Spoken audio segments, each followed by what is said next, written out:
ہمیں چھپا کے رکھنی چاہیے اپنی تمام خوشیاں، اپنے تمام پیسہ؟ اس بندے سے بات کریں جو آپ کا حبیب اور لبیب ہو.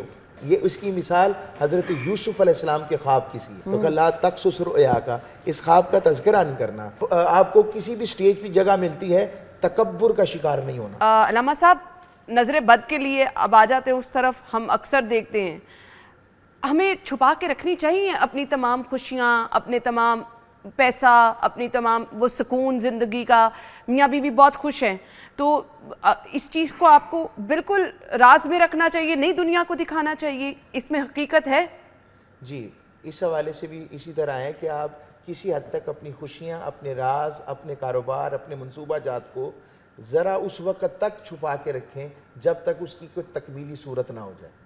ٹھیک. تاکہ وہ بد نظری کا شکار نہ ہو جائے. یہ بات درست ہے. وہ حقیقت ہے کہ جتنے منہ میں بات آتی ہے پھر وہ رہ جاتی ہے، پرابلم کا شکار ہو جاتا ہے.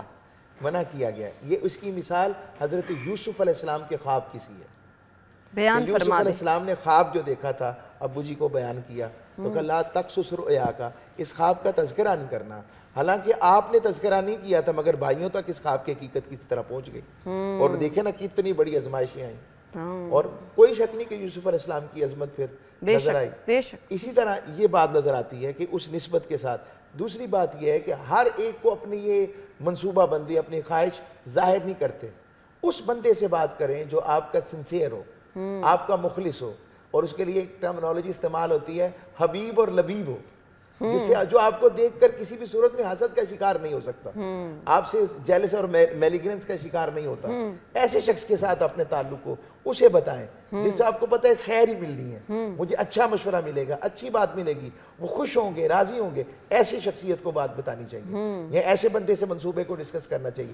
اس کا جو پہلے سے جوڑیں، اس لیے کہا گیا کہ اچھا مشورہ بھی صدقہ ہے. یہ اس کے ساتھ جوڑیں آپ تو یہ بد نظری کا اہتمام ختم ہو جائے گا. بالکل. باقی خدارا آپ کی کوئی بڑی خوشی ہے، آپ کچھ بڑی چیز خریدنے والے ہیں، آپ کی زندگی میں کوئی آنے والا ہے، آپ کی کوئی بھی خوشی ایسی ہے، اس کو آپ ٹائم پہ اگر کر دے لوگوں کے سامنے لے تو زیادہ بہتر ہوگا. ایک اور جملہ، کسی بھی خوشی اور کسی بھی آپ کو کسی بھی سٹیج پہ جگہ ملتی ہے تکبر کا شکار نہیں ہونا.